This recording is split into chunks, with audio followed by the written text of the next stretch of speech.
Every snap is an interview. After the Snap. What a snap. Hey, keep your mouth shut, 50! I lead by example. With Blake and Reed Ferguson, discussing life in, out, and after football. To be able to leave walking away with a degree and a championship, it couldn't be any better. Yeah! Well, you can take this boy out the real South on but you can't take the real South out of my voice. And now here we go again, twist a little bit deeper because I got thick skin. Reed, I think we would be remiss to not start our call with some heartbreaking news out of the Dolphins organization. After the game on Saturday, the team was told that our community relations director, he was a senior VP of the team, and all around just amazing human being, Jason Jenkins had passed away. And immediately I was just like overcome with all of the emotions that you get when you hear that somebody that close to you has passed. It was incredibly sad. He impacted so many people in this community in South Florida. And he was just the hands and feet of Jesus in this town. And you could tell that he was just a light. He was beaming. He loved every single person that he got to work with. And he will be sorely missed. So I would be remiss if we didn't start our podcast with just letting our listeners know how important he was to our organization. I believe the service for him is going to be held at Hard Rock Stadium on Monday, on Labor Day. So I think that I could be wrong, but I believe that is open to the public. But I'm not positive on that. We will get more information on that. I think I just happened to see the post earlier, but we will certainly tweet that out from the podcast account. I know there's a bunch of Dolphins fans who may want to be included in that. Continuing, one thing on that, and just before we move on, I didn't know Jason.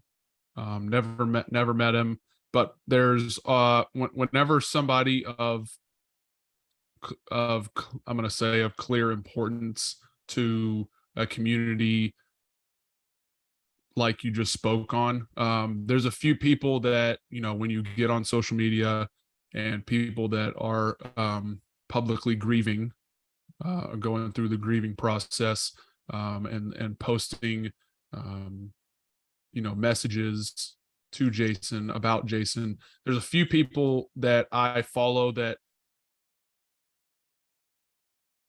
it reiterates what you just said. It's like if this group of people in this community post something like that about Jason, it means more than this is going to come across the wrong way. It means more than just a Dolphins fan. Yeah. Right. Yeah. People around the league that I follow on social media, on Twitter mostly, that posted about Jason and basically said similar things to what you just said in your opening. That speaks volumes. Yeah. So, I clearly he meant a lot to that organization, a lot to the community, and a lot to the players as well. So, and I think and this is the last thing we'll say on this, is I think with it being as tragic as it was, they said he died of a blood clot. I think the medical examiner put that out today, and that's just something that you can't, when it happens that fast, and it's very unexpected for somebody he's 47, he was healthy. It hurts a little bit more. So we will certainly be missing him for a long, long time.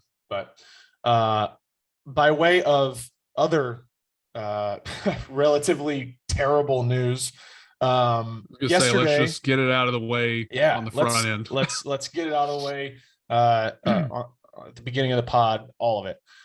Yesterday was cut day, and you and I have spoken on this every single year since I've been in the league. This is my third year in the league, and we talk about cut day and just how much it stinks because you build relationships with the guys coming out of college, build relationships with the free agents that you signed, and for the team to effectively be cut down by a third in the matter of a day is tough.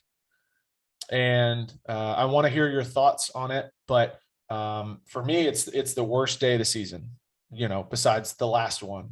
But it's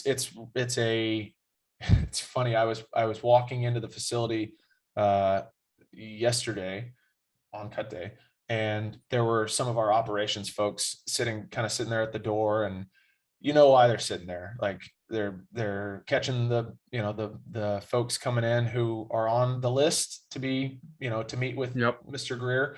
And I was walking in, and they were like, "Morning, Blake." And I just kind of gave him like a, "Don't look at me. Like, do not talk to me. Don't look at me. Not today. Like, today is not the day." And I just kind of like kept my head down and put my hand up over my eyes. I don't see you. I don't see you. But I like turned around and gave him a little good morning wave and kept going about my business. But I'm curious to hear your thoughts after, having gone through cut day once, and then, 6 years later, having made the roster. I think a few things. The phrase "worst day of the year" is muttered around the building every cut day. That's a widely, like, this and the day out, like you said, the day after, kind of whenever your season ends, if you don't win the Super Bowl, that's also one of the worst days of the year. But I think a few positive things out of the that I try to look at from cut day is really, hoping to get some of those guys back on the practice squad that you have put the work in, guys that you think will help your team, guys that are, could be called up during the season, guys that give good scout team looks. Like I've got, Mike Love is a guy that's been here in Buffalo for, almost as long as I have. And he's been a practice squad guy just about every year. He's been active here and there throughout his time in Buffalo, but he's a guy that he rushes me on scout when we're doing like punt day. He gives me some of the best rushes in the league. So like, and that's something that, I talk with him just about every week. I'm like, who are we playing this week? Can you replicate some stuff that this guy does? Can you, cheat on your get off a little bit to make it a little harder, stuff like that. Right. So he knows me. So he knows how to, he knows how to beat me. He knows, some of my weaknesses, which I appreciate. He's a guy, but you need guys like that.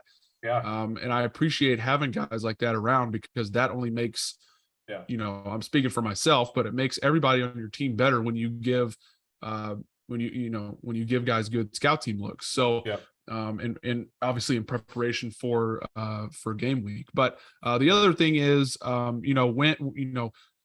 if a team, releases guys, which happens every year, it's always great to see guys get claimed to other teams that were on, that you went through the offseason with, Bills. I don't know about the Dolphins. I was looking at the waiver claim sheet earlier that was tweeted out. I didn't look at the Dolphins, but I was kind of skimming, because it says each team, it goes by, each team, if they claimed a guy off waivers, who they came from. And that's basically all I was skimming from, was like via Buffalo, to see how many guys. And I think 4, maybe 5 guys got claimed, and a few guys that I was pretty close with that I had some rookies that I had gained a good relationship with. So happy for those guys, because they're for anybody that doesn't know, if you get claimed off of waivers, you automatically you immediately go. You're not on practice squad. You immediately go to the active roster, and you get you have to remain on the active roster for 3 games, minimum of 3 games, which is an accredited season for those that don't know as well. So that's huge, in terms of getting those guys, getting the careers of those guys started on the right foot. So that's kind of the good side of cut day that I try to look at every year. Yeah. And I think the last thing, just kind of on the practice squad side of things, we had a couple of guys make it back, and they had kind of done their 24 hours. They were back in the building before we finished up today. And it was cool seeing those guys, and just, we had seen them a day prior, but, seeing them and their energy and their enthusiasm towards being back on a team that they are fully 100% bought into is incredible, because there are teams out there, I'm sure, that you just re-sign to the practice squad. If you clear waivers, you re-sign to the practice squad, but you're really just there on the practice squad hoping that another team will pick you up, or that you will sign to the roster for your team. And then, the vibe that I was getting from these practice squad players is, I want to do whatever it takes to help the Dolphins win. Yep. It was a team bought in mentality, and I loved that. That's a speaking from experience, that comes top down. Yeah. And so I'm sure that's something that Coach McDaniel is starting to instill. It's very much the team over me way of doing things. So yeah, for sure. So wanted to before we move on to the week 1 stuff, wanted to congratulate 2 new snappers in the league making their debuts this season. Congratulations to Liam McCullough, friend of Blake Ferguson. You guys went through basically kind of the whole snapping circuit through high school together. He went to Ohio State and has now landed with the Atlanta Falcons. I believe he was with Detroit and maybe Arizona over the last 2 years. It was Vegas, and then Vegas, that's right. Pittsburgh and Vegas. Yeah. Why did I think he was in Detroit for a hot minute? I don't know. May want to double check that. I anyway, could be wrong on that, but I know he was in Pittsburgh and maybe Vegas. It was Pittsburgh. Congrats to Liam, and also congrats to Jack Coco. I saw he made the roster in Green Bay. So congrats to those 2 fellas, and best of luck to them. Hopefully we see you on after the snap, clutch snap of the week. Let's go. Moving on, week 1 is upon us as of yesterday. So we are. Wait, can we do that again? Because I think we need a little more energy behind week 1. Let's go. Go ahead. It is week 1 of the NFL season. Yes, it is. Proceed. Yes, it is. I apologize for not bringing the juice. I'm saving all my juice for next Thursday. No, you're not. So forgive me. So we're dang near about a week out. I mean, we're right now we'll be in LA next Wednesday, prepping for our game on Thursday night in LA against the Rams. Are y'all going early? Do you know? I don't believe we are. Have y'all done that historically? Like no. For West Coast games, go like a day, go like on a Friday instead of a Saturday for a Sunday game? Nope. And I asked about that. I inquired to some smart people, and they told me that there is basically no advantage from a sleep routine standpoint to Interesting. going just a day early. You would have to go almost a week early.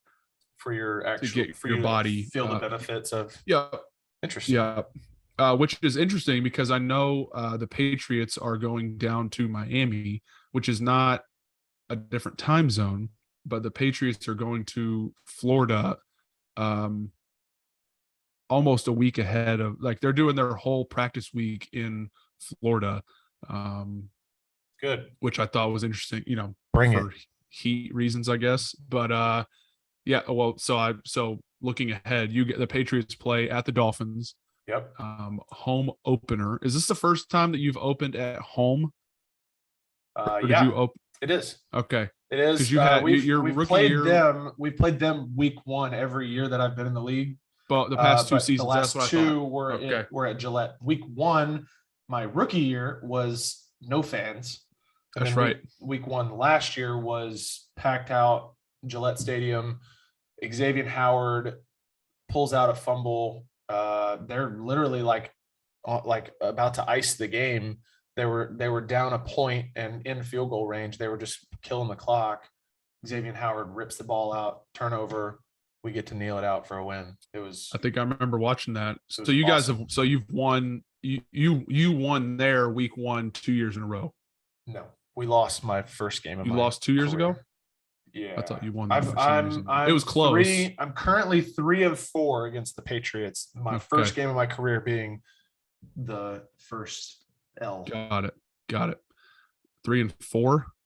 3 of 4. 3 of 4. 3 of 4. Got it. 3 Okay. of 4. Okay. Not 3 Got of it. 4. Okay. So needless to say, both very excited about the upcoming. What other Um, games? We've got some good games. I don't week know. 1. I think there's pretty good is it the Sunday night game?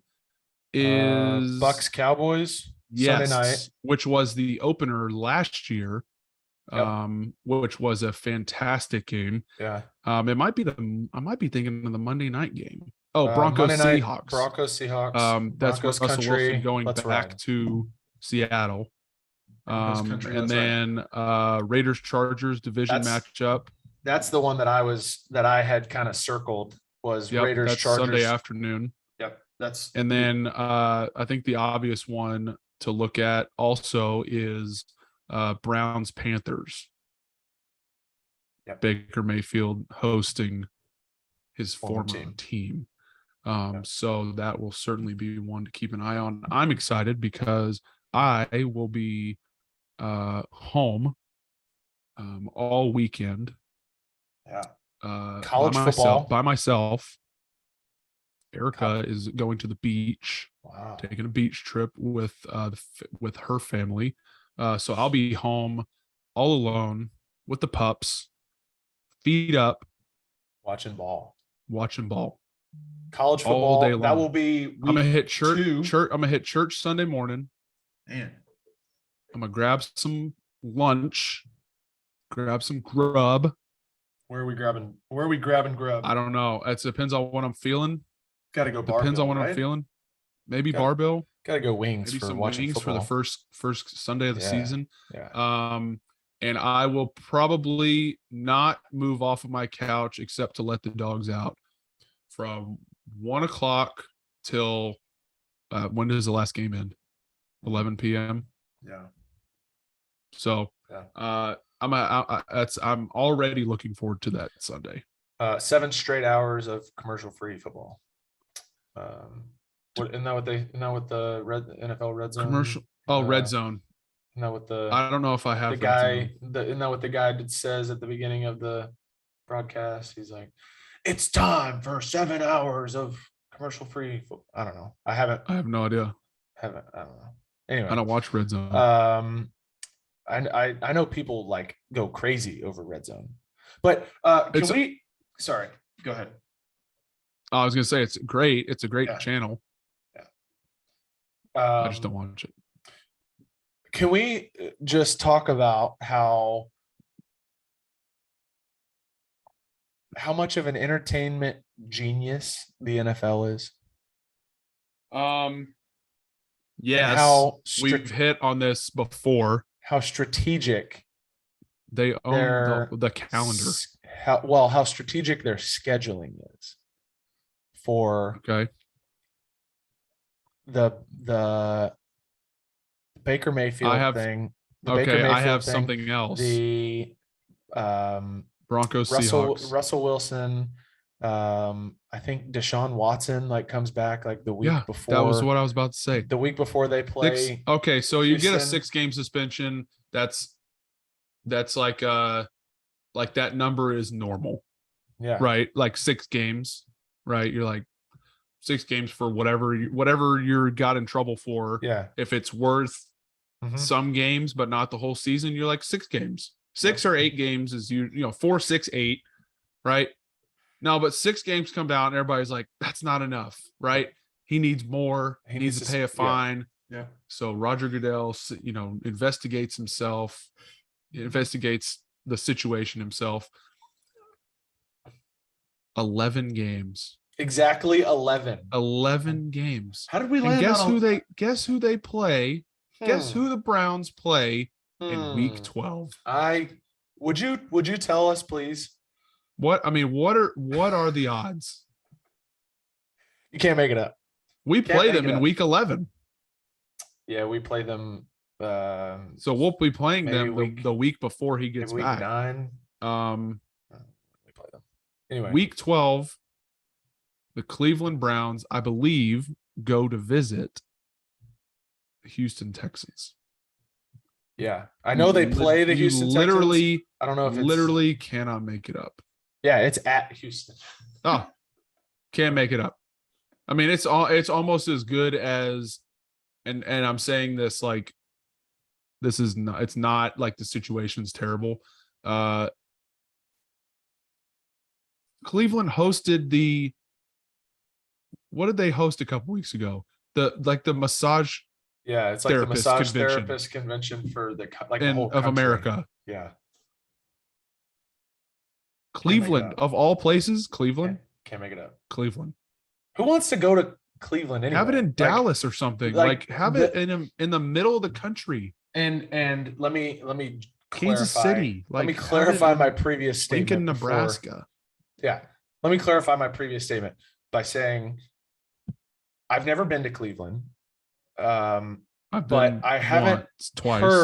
I haven't heard of anyone ever holding some sort of large corporate convention. Like do it in Vegas or do it in Right. like the Bahamas or something, like do it in a tourist destination that like it's fun to, have the meetings and then you go to the pool or do whatever. Cleveland? I don't know, bro. It's too perfect.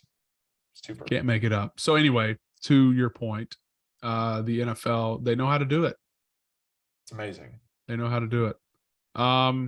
So next topic of conversation and something that is near and dear to both of our hearts, LSU Let's go. opening this Sunday, The Fighting Sunday. Tigers.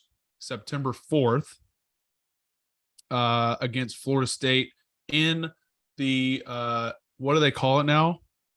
Is it think it's called the- something I think different? it's the Little Caesars Super. No, it's is it Little Caesars or Caesars, like Caesar's Palace? yeah. The New Orleans Superdome. It's not Little Caesars. It is the Caesars Superdome, I think. Yeah, the Caesars, like Caesars sports betting, maybe. Yeah. So It's not Little- Caesar's not the pizza. not Little Caesars. It's not the pizza box. They're not calling, because next door down the street they've got the Smoothie King Arena for the Pelicans, and they call it the Blender. Yeah, it's like literally across the street. That's what I'm saying. We got the Blender next to the pizza box. Hot and ready, $5, baby. Hot and ready. Drink your smoothie Hey, and eat your man. pizza. I would be Um, lying if we said that we didn't eat so many of those $5 hot and readies in high school. In college, Yeah. WCA was right next to the Little Astor Caesars. Street. Astor Street, baby. So LSU opening this Sunday against Florida State.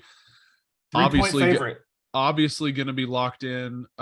Interesting that they're a 3-point favorite because we have so many how do you even know what to expect Don't LSU. Like We don't know who the quarterback is going to be. you're basically getting 3 points just because you're just because it's kind of a home field advantage.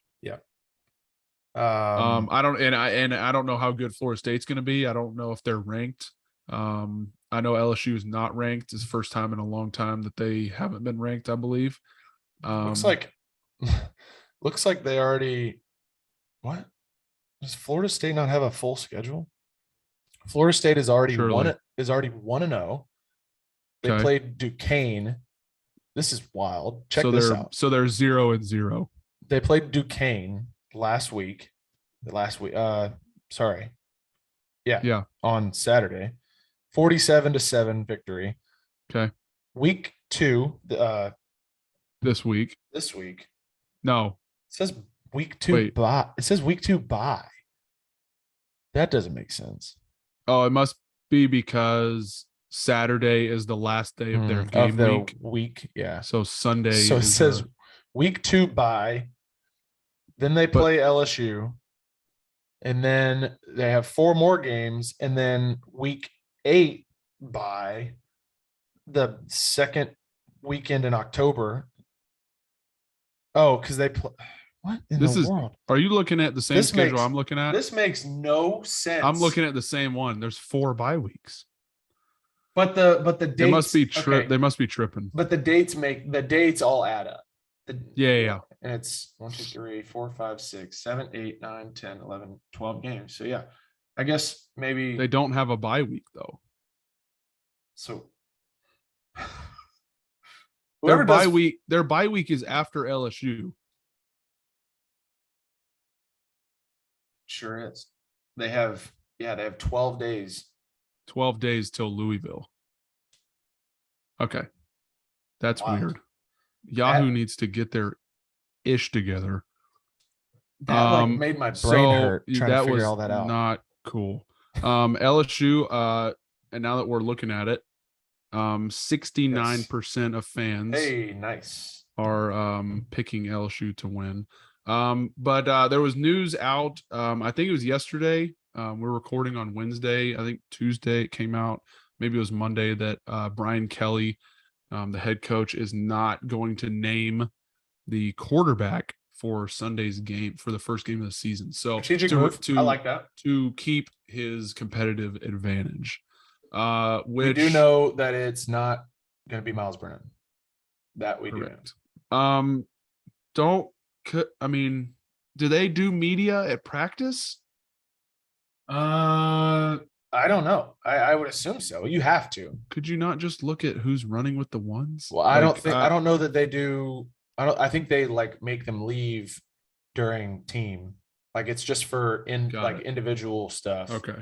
Just like while they're Just throwing. look at the like- first guy going through drills. Yeah, I don't know. Maybe they switch it up. I think that strategically. I don't know. Who Who knows? I Yeah, feel like maybe you would so. be able to have a good read on who's going to be the quarterback based on drills and like who's, I don't know, the like first to everything. I don't know. Who's throwing better passes. Beats me. Anyway, super psyched, obviously, to watch the Tigers. I think they'll be good this year. I was talking to somebody the other day in the cafeteria. If they go 8-4, Happy. I'm happy. That's a solid first season. Maybe beat a couple rivals. Yeah. A couple of the big games. 8-4, solid season. Solid first season for Brian Kelly. Get some of the transfers going, and kind of see where you're at. But I am not expecting double-digit wins. If we get double-digit wins, I'll be over the moon. Yeah. Yeah. But I I- want something above 500, 7, 8, or 9 wins. Yeah, I think it has to be the Yeah. If you minimum goal. if you put up like an underwhelming like Let's go right now. like 5 and 7. Let's go through the season right now. Okay. Florida State. I think my point is if you put up an underwhelming 5 and 7 to like start your career at LSU, things get kind of weird, kind of fast. Like Yeah. alarm bells start going off. But I don't think that'll happen. I think we need to go through the schedule right now. Florida State. Win. It's called a win. Southern, call it a win. Mississippi State at home. Mississippi State good this year? I'm going to say that's a win. We're giving that one a toss up. I'll say Sure. Mississippi State's a win and New Mexico's a win. So you're starting off 4-0. Hey, Auburn Tigers rolling in. We're rolling into Auburn, Alabama. Jordan Hare, Auburn, 4-0. Tennessee, Florida, Ole Miss. You win October 1st. two of those four. If you win 2 of those 4, you're at 6-2 going into the bye week. Okay. Then you finish with Bama at home. Can we go back? You got to tell me what 2 are winning. What 2? I'm going to say definitely Tennessee. Sorry, Dad. definitely Tennessee. Definitely Dude, they're good. Tennessee. They're not ranked. They're a good team. I'm not doubting, but we have them at home. Okay. I'm going to say definitely Tennessee and one of Florida or Ole Miss. I like that. I like winning at Florida. I do too. So you're 6-2 into the they bye also have a week. new coach. Yes. At that point in time, that's kind of like that 4-game stretch where you start the SEC, like true SEC play. That's like make or break time for your season. 100%. Game 6, 7, you're kind of like, all right, do we have a true shot at this? I think we roll into Florida and we could roll into Florida are we 6-0, Are we minimum 5-1. Are we 7-1 going into week 10 after the bye week versus Alabama at home? See, you're going 3-1 in the first in those Auburn, Tennessee, Florida, Ole Miss. I'm going 2 and I think we're lucky to go 2-2. I think to me, if they're going to lose 2 games, it's going to be Tennessee and Ole Miss. Auburn wanted to fire their coach in the offseason because he had all kinds of weird stuff going on. He divided the team. So they're going to be fighting each other, not the fighting Tigers. You know how hard it is to win there for us though. Yeah. It's hard. That's going to be that to me. That'll be a 2:30 game or 3:30 game. So Week let's call 5. it 6-2 going into week 9, the bye week. Love it. Okay, and we finish with Bama at home. Loss. Hate to say it. So you're 6-3 at Arkansas. That's always tough for us to win. Yeah, especially late, man. It gets Home- cold. Yep. Home UAB at A&M. So once again, A&M's gonna be really good this year. that's what I'm saying. You're 6-2. You're 6-3 after Bama. Yeah. You got to win 2 of 3 against Arkansas, UAB, and Texas A&M to go 8-4. I mean, if you're going over under with wins, I'm saying over under 6.5, maybe 7. 7. Yeah. I don't like even lines. 6.5. I'm gonna go over. See, go but over. 7.5, I believe- you're going 7.5. I'm going under. 7.5. I'm saying if it was 7.5, I'd go under. So Yeah. if you put the line at 7, Yeah. Oof. I believe in the Tigers. I'm Okay. going over. I do too. All right. I'm also Mark it down. realistic. Mark it down. Okay. Blake Mark it down. says Blake, says I'll go- over. Reed says under. Reed over. doesn't- I'll go Reed- 7 wins. You go 8. Reed You're doesn't over. believe in the You're Tigers. over. No, you set the over under at 7. I'm going over. You have to go Okay. under. So if they get 7 wins, It pushes. it pushes. Okay. They I'll have go to under. have 8 or 6 to 8 or 6. matter. Max Johnson is for those listening on Spotify and Apple Podcasts, that was us spitting in our hand and shaking hands via Zoom. Max Johnson is now a Texas A&M Aggie, and I forgot about that until I was just looking at the Aggies roster, and saw that they have like 7 quarterbacks on the roster, one of them being Max Johnson. You have to set the dogs loose on Max. Like You got to set them loose every week. that is an all-time, and I love Max. I love Max. Love him to death. He was great. You can't do that. You cannot leave a school. And TJ Finley, same thing. TJ Finley at Auburn. You can't do it. You cannot leave a school and go to the rival. That is just like so guys wrong. have done that historically, and it doesn't turn out well. So we'll see. We've had a handful of guys leave and go to Bama. Yeah, Savion Smith did it. That tight end that went to Georgia, that said he was homesick but wasn't really homesick. That just took everybody for a walk. Took all of sports media for a walk. Anyway, it's a conversation for another day. I want to talk about one of the most exciting athletes I think I've ever laid my eyes on. And that pains me to say because I traded him away in fantasy baseball. It literally makes me sick to my stomach, but I can't stop watching him. Julio Rodriguez for the Seattle Mariners. It's unbelievable. He is a bona fide superstar.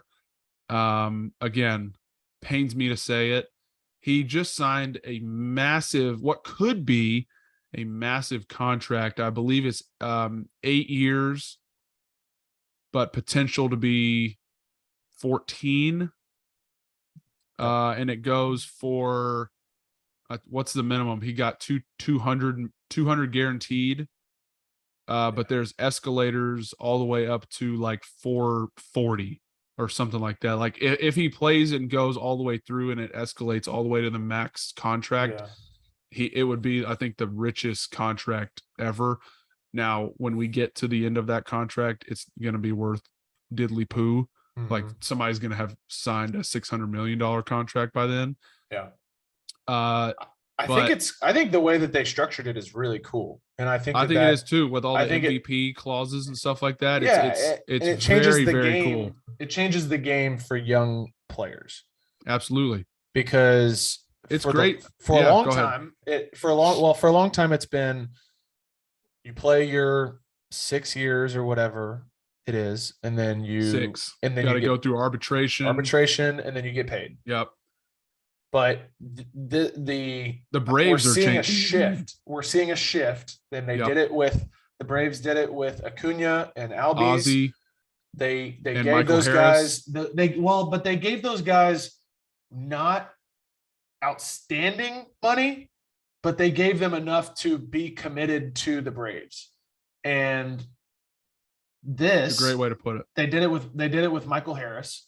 Yep. And what I think is cool about the way that they're doing it with Julio, and the third baseman, Austin Riley. Yes. But what they're doing with Julio is adding all these incentives in, right? So it's he's got a 12-year, $209 million base deal, which is effectively if compared to the huge number is chump change. But if he goes and wins a whole bunch of MVPs, World Series, does everything that that is expected of him to do, in the coming years because of how amazing he's been so far, then he can make a gazillion dollars. And I think that's a cool way to incentivize these young players as opposed to doing your 6 years and then getting paid. Mm-hmm. I think it's phenomenal. I love it. I mean, it's the teams are betting. Yep. On their, they're betting on the player's betting on, the player's taking advantage of the success that they've had thus far in his career, in their career. The dude hadn't even played a full season. No. He's getting $200 million guaranteed. That just shows, like what I said, he's a bona fide superstar. He's the face of the franchise. Michael Harris, But same he's- thing. Yeah, I know. Yeah, I mean it's bananas. I think the Braves have kind of written the framework for doing this. Do you think we start seeing more and more rookies signing big deals? I think Because that's what I've the never I've never seen this happen before. the natural progression, yes, because because it's being done more and more, it will be done more and more, but it very much varies team to team, because you look at teams that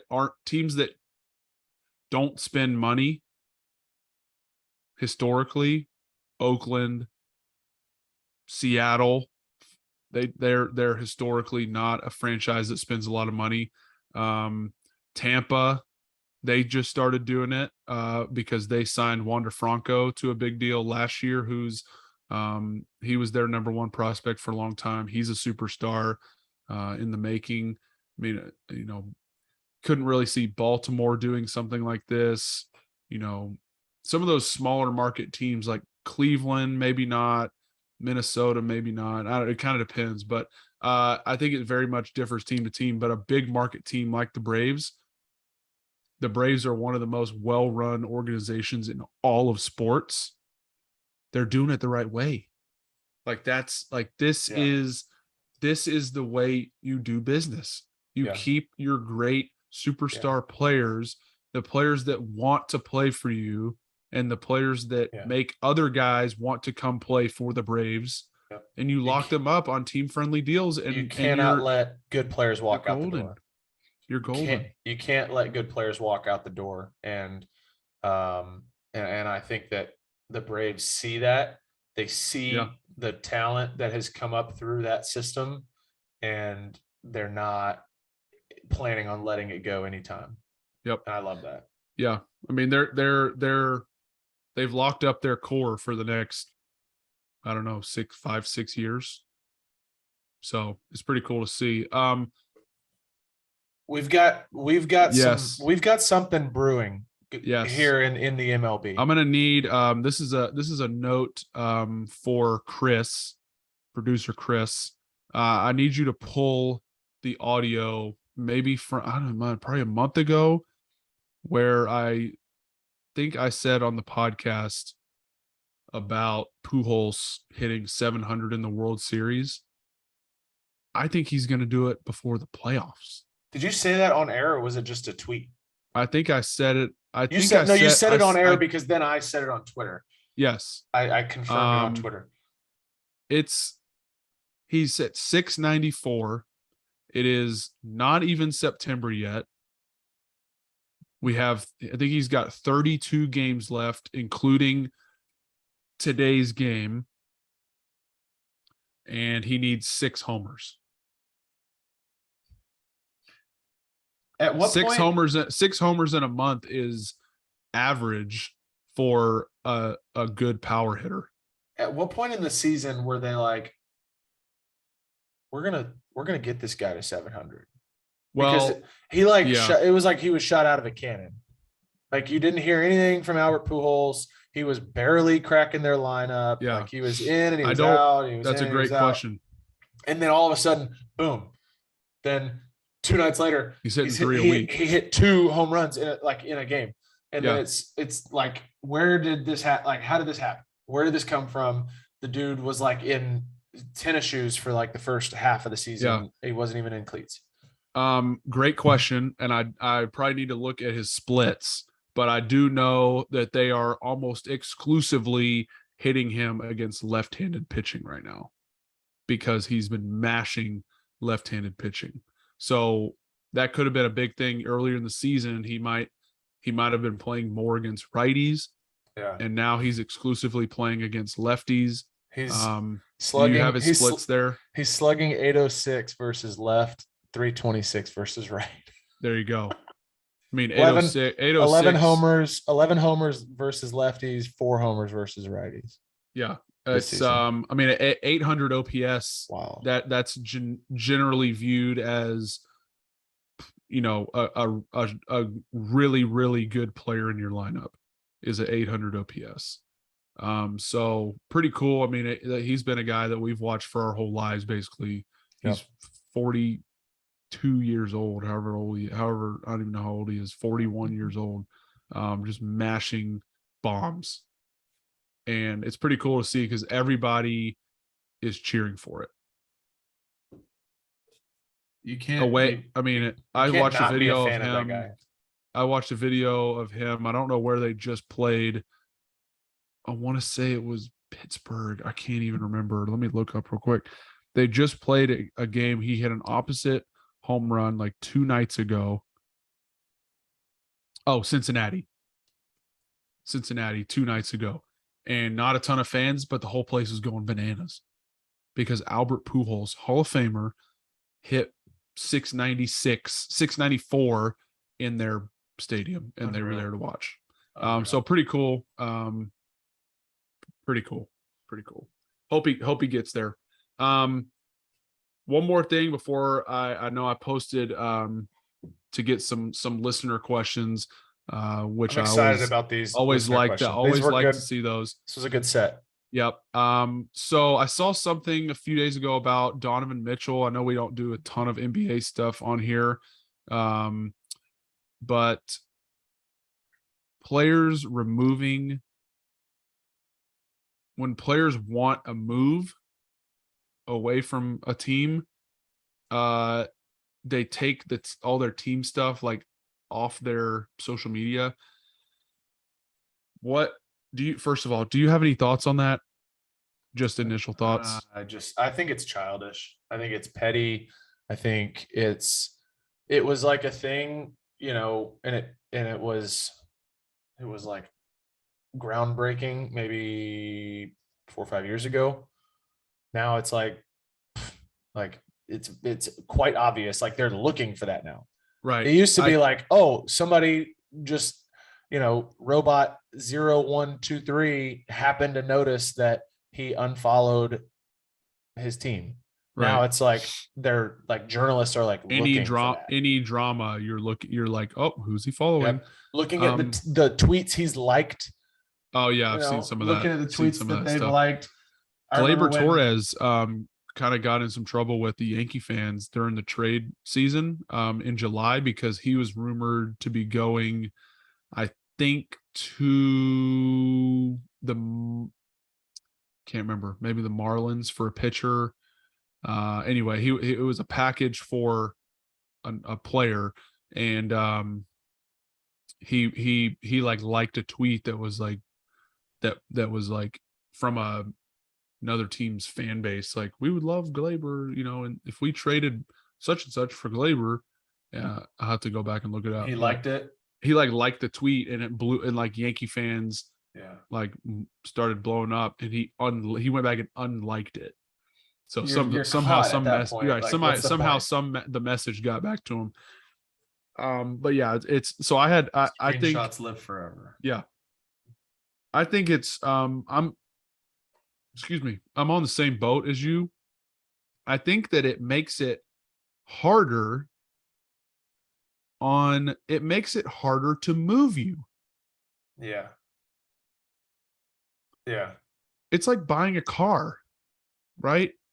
If you go in and you're like, oh, I love the car, it's a beautiful car, it's the fastest car I've ever driven, you take it for a test drive, it's like, oh, it's I love the color. You're giving away all your leverage. Yeah. Because the when you ask for a price reduction, the car salesman's like, why am I going to give you a reduction? Why am I going to negotiate at all when you just told me you love it? Yeah, I know you love the car. You just told me how much you love it, and I know you want to be in this car by the end of the day today. Right. It's the same thing, kind of in an opposite way with the social media deal. If you take if a team that wants to trade for you knows publicly that you don't want to be on the team that you're on, the team that you're on loses the leverage, and it's harder to Yeah, it's like trade you away. it's like look how good this player is. He hates it. He here. hates us, right? And there are other teams like, well, I was going to offer you, a 4th round pick, but now I'm just going to offer you a 7th, right? It's like you lose your leverage. Sorry, that doesn't really like pertain to anything that's like happening. I just it happened. I think it that's happened such with, I think it happened with Kyler back before they Yes. signed his big deal. yes. I think something recently just happened with Lamar. Debo Samuel, Yeah, I mean that was another thing, like, way too obvious now. right? If you It was cool Right. and like cool. if you're unhappy unquote. somewhere, don't make it Yeah. harder on yourself to leave. or okay. just don't make it hard on the team to have leverage to That's- make you That's leave. the point. Yeah, that's exactly my point. Okay, so just to finish off, no short snaps today. We have a few listener questions. We haven't done this in a while. We haven't done it in a while. We got 4 really good ones. Yeah. Thank you to everybody that listened. Okay, first off, and I saw this for the first time. I saw a video of this. I don't know if you may have sent it to me. Saw a video of it. I saw a video of another podcast discussing about it. Okay. this Whew. topic. Whew. Okay. Bunch or fold? My One- answer. No, we're going to is- answer at the same time. Well, my answer is not going to be what you think it's going to be. Because Okay. I don't use toilet paper. I use dude wipes. And Okay. I thought So you were going I- to say use a bidet. Although I do have guys on the team that like swear by bidets. And I have never heard somebody not swear by a bidet. yeah. Michael Pilardi was like the biggest bidet guy I've ever met. Oh my gosh. I think he said he has one in every toilet in his house. Like humongous bidet. Have you ever used one? Yes, I have. And it was like one of the most startling experiences of my life. Of my life. This is an open door to any bidet company that wants free advertisement on After the Snap. You have so much free publicity potential from Blake Ferguson. So with that This being is amazing. said, this is Oh not my gosh, a, I'm so glad we're talking about this is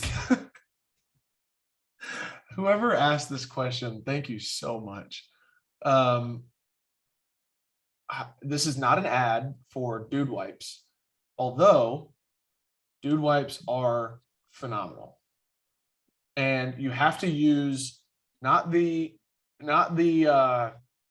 regular like fragrance free ones. You have to get the mint ones because it is Don't- just like Tell me that. what? Why? Who's sniffing your crack, bro? Nobody is. But when I'm in the bathroom, the mint offsets things a little bit. That's why you get poopery spray. You spray it before? That's the No. point. No. You go pss, pss, and then poop. But am I going to walk in the bathroom at the Miami Dolphins practice facility and spray my poopery? Do you Is that what I'm going to do? is the bathroom near the locker room? Yeah, it's attached. Okay, so stop by your locker. I'm going to carry a poopery bottle. I'm going to be It's way easier for us because our shower cubbies are right by the No, stalls. it's not about convenience. It's Why about is that a just bad thing? I don't know. I carry the wipes in there. Spraying with me. poopery sounds way better than trying to sell me on buying mint I don't know. flavored wipes. Flavored. Scented. Dude wipes. Important clarification. Distinction. Dude wipes was started by a former NFL player. Yeah, it's genius. They're the best. What was his They name? wouldn't give them a mint fragrance if it wasn't useful. Just like the trash bags. Just like the trash bags that have Febreze. It's like it offsets the smell a little bit. All right. I don't know. Okay, so back to the original question. If you were a buncher or if a I'm in a- folder, if I'm in a okay, place- so before dude Okay. wipes, before this is okay, so go pre dude Dude, wipes. I've got to tell you, I don't know how long that's been, but I know when we were living together, you we had weren't a dude wipe Cottonelle, guy. we had Cottonelle wipes like growing up. So I know. but Okay. like I will say it when How long you been when- using dude wipes? 2 years, probably since like beginning of last Since year. you moved out of Beginning my of la- house? Beginning of last season. No, I went my rookie year without using them. Oh, But okay. I would say during that time We got some and- from and Rep I've- One, right? I During don't just training like carry dude wipes around in my back pocket. Like I have to be at home or at the facility. Like I don't just carry them in my backpack. camp. Okay, so when you don't have dude wipes, Fold. Oh Are you serious? Dude. Do you bunch and Yeah. risk a finger poking through? no, it doesn't poke through. Finger getting some. All right, we need to move on from this conversation because this is way too much toilet talk. I'm astonished right now. Gotta fold, dude. Gotta layer it up because I'm a the half buncher. ply industrial toilet paper that you get at most public restrooms is just not strong enough. That's all I have to say about that. The next question that we have on the list is one that I'm going to save for last because I don't want to go there yet. So the next question we're gonna hit This is is the first. I heard somebody talking about this the other day. I don't remember where. I think it might have been on Twitter. Okay. Is a pancake bread? Yes. Because McDonald's sells what's the breakfast sandwich? The McGriddle? McGriddle. It's Basically effectively a pancake a pancake used as used as bread. bread. That was my argument when I saw that question. Yeah, So I'm gonna say yes. I don't remember where I saw that, but it like made my head hurt a little bit. I think it's more bread than it is cake.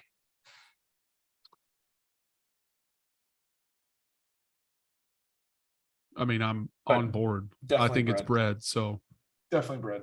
All right, favorite movie. oh What is my your goodness. what is your single favorite, most favoritist movie? The Great Escape. Ooh. Classic. My favorite movie is Shawshank Redemption. And I've recently found out that Mr. Thomas Morstead, our punter, went by the name Andy Dufresne in his time in New Orleans because he's very good with numbers. And when they would have like special teams dinners and they would like take up the per diems and he would like he was like the money guy. He was like good with the Interesting. numbers. Yeah. So Andy Dufresne is on my team and he's kind of tall and lanky, kind of like Andy Dufresne was in the movie. All right. Last question is one that when I saw, who asked that? Buffalo Eric. Shout out Buffalo Eric for asking this question. I was like, we have to talk about this.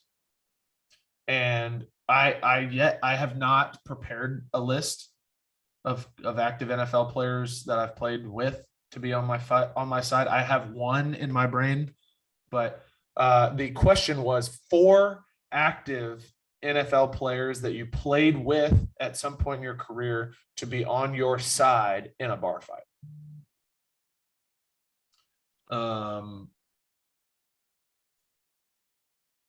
Do you want to go first or shall I? I'm gonna say let's do 2. 2 active. Okay. Let's do 2 active NFL each, players. 4 2 total. each. Okay, so the first and I think he's active, because he was active last year. His name is Tyan Secchi. He was in Buffalo for a year, a couple years ago. Is he the one that punched the dude in the jaw? Didn't you have a teammate that punched a guy in the locker room at a previous team? Didn't he like play for the Jets? It was when he played for the Jets. He got in the fight, broke the dude's jaw. If he played for the Jets. I don't think so. It was an O-lineman. Tyan Secchi. No, he played for Washington for a few years, Anyway, and then came to Buffalo. okay. Probably the strongest guy I've ever seen. And he looks like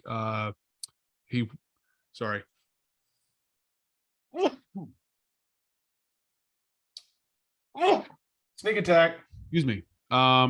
He looks, and he's never gonna hear this. So I can say it. And we honestly didn't talk that much. He looks like the Predator, kind of.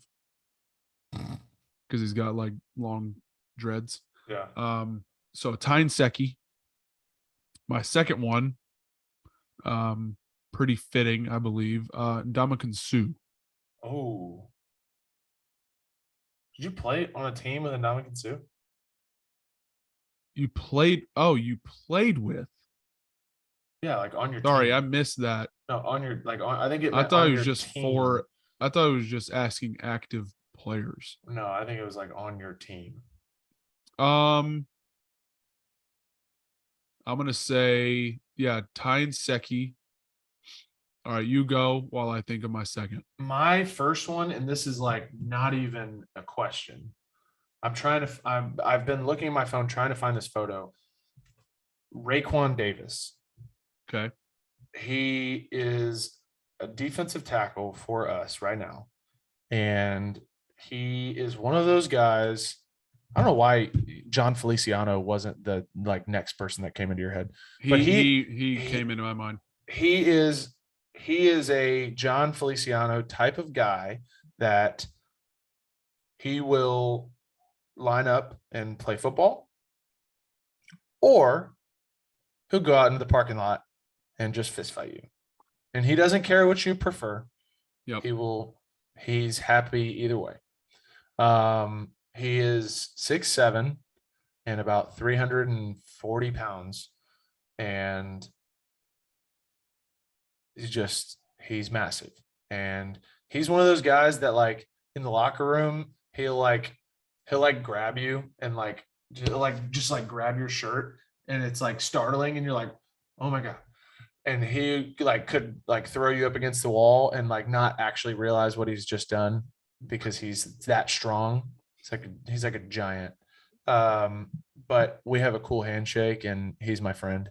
So Nice. he doesn't mess with me, but I definitely would want him on my side. I'm gonna try and find this photo while you're giving your next one. Well, you made it pretty easy. I need to give one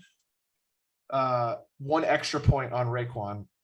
Raekwon got shot when he was in college, outside of a bar in Tuscaloosa, and he played 6 days later.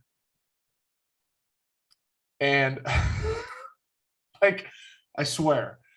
And I was actually talking to our defensive line coach at the dinner table on Friday before our game. And I was somehow Raekwon's like pre-draft, whatever, came up in conversation. And he was talking about when he was asking Raekwon about different things. And he brought up getting shot and then playing 6 days later. And I believe his answer was, Coach, it was just a bullet. Can't nothing stop me, or something to that effect. It was just a bullet. There's nothing that can stop me. And Where did he get shot? I think he got shot like in the leg or in the stomach or somewhere. The stomach is the only place I can think of that Yeah. you could somehow make it through a football game. Anyway, he got shot. That's And bananas. And so when our coach heard that, he was like, I'm done here. I know all I need to know about this guy. Yeah, what else do you need to know? So that is who I'm taking number one in my bar Okay. fight draft. That's fantastic. So you made it pretty easy on me. I think right before you said that, John Feliciano's name popped into my head.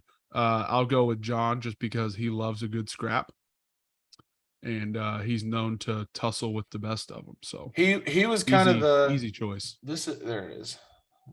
Here's here's Raekwon Davis. And for reference, the guy he's standing next to is he's also an NFL defensive lineman, and he is 6'2". Okay. Wow. So John Feliciano and Ty Nseki. Yep. All right. So I was spending so much time doing that I think I'm going to go Raekwon Davis and Leonard Fournette. I think Leonard Fournette is going to be on my list just because he made it out of probably one of the worst neighborhoods in New Orleans. Former murder capital of the world, just a scrappy dude. And he's willing to go toe to toe with anybody. He doesn't care. Just doesn't care. Don't matter. So Feel that. I'm going to go Raekwon. And I mean, if I'm going largest human beings, See, I think that it's different. if I'm going largest, most gargantuan human beings, you got to go. Shoot, what was his name? He played for Alabama. He was on our team last year for a hot second, but he was at. Oh, shoot. He was the one that when you visited Alabama, his shoe was the size 18 cleat that they were showing off. What was his name? Cody? No, not Cody. I have no idea. Anyway, Leonard Fournette what position and did he Raekwon play? Davis, offensive tackle. He came out in 2009. Anyway, I have no idea. let's see if we I'm can intrigued find it. now. See if we can find it. Is it 2009? No. Draft history. Here we go. Let's call it. It was 2011. He's been in the league about 10 years. So I guess last year would have been. Yeah, it was kind of maybe 2012. Shoot. This is not going well. I'm hanging on. I am too. DJ Fluker. DJ Fluker. Yes. Okay. Big guy. He's big. Humongous. Yes. big dude. Humongous. There's a picture of me and DJ, and it is hilarious because I was showing him. Oh shoot. This is DJ. It Wow. doesn't look real. Anyway, there's a picture of me side by side with DJ Fluker, and it is comical how small he makes me look. But if I have to, and coincidentally, they both played at the University of Alabama. But if I have to, I'm going to go Leonard Fournette and Raekwon Davis. All right. Duly noted. Heard it here first. I think that's a wrap.